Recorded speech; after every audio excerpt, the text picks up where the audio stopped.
एक बार की बात है। भगवान बुद्ध अपने कुछ शिष्यों के साथ एक गांव में विहार कर रहे थे। एक दिन वे सुबह सुबह घूमने के लिए निकले। रास्ते में उन्हें एक किसान खेत में हल जोतता हुआ दिखाई दिया। किसान के चेहरे पर चिंता की लकीरें थीं, वह परेशान लग रहा था।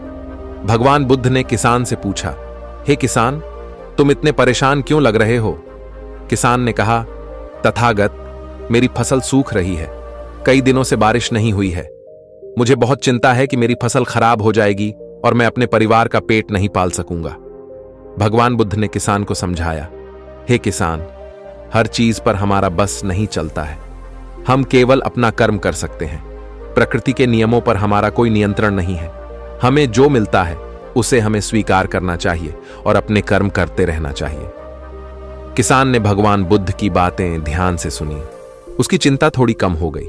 उसने कहा, तथागत, आपकी बातें सत्य हैं। मैं अपने कर्म करता रहूंगा और प्रकृति पर भरोसा रखूंगा। अगले दिन आसमान में बादल छा गए और रात में अच्छी बारिश हुई। किसान की फसल फिर से हरी भरी हो गई। वह बहुत खुश हुआ और उसने भगवान बुद्ध का शुक्रिया अदा किया। भगवान बुद्ध ने इस घटना से अपने शिष्यों को एक महत्वपूर्ण सबक सिखाया।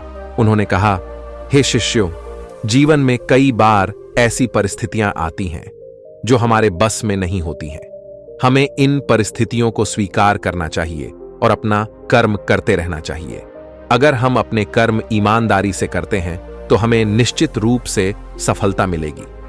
भगवान बुद्ध की यह शिक्षा हमें यह सिखाती है कि हमें जीवन की हर परिस्थिति में संयम रखना चाहिए और अपना कर्म करते रहना चाहिए। सफलता और असफलता हमारे हाथ में नहीं है, लेकिन हमारे कर्म हमारे हाथ में हैं। हमें अपने कर्मों पर ध्यान देना चाहिए और भगवान बुद्ध की तरह ही प्रकृति पर भरोसा रखना चाहिए।